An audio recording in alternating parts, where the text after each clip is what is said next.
In front of me is OPPO Reno15 FS, and today I would like to show you how you can turn on or turn off autocorrection.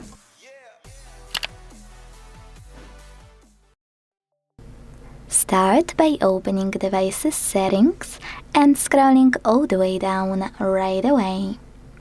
Then click on System and Update. Now it's time to get into keyboard settings. In order to do that, select Input Method, Manage Keyboards, and Gboard. Following that, tap on Corrections and Suggestions, and then use the switcher next to AutoCorrection. Thanks to it, you can turn it off or switch it on. Quick tip, if you want to, you can click on AutoCorrection on the left, and then use this switcher next to Undo AutoCorrect on Backspace to manage it as well.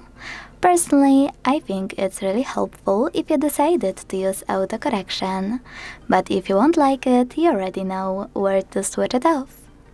Thanks so much for watching. If you enjoyed this video, leave a like, comment, and subscribe. Bye!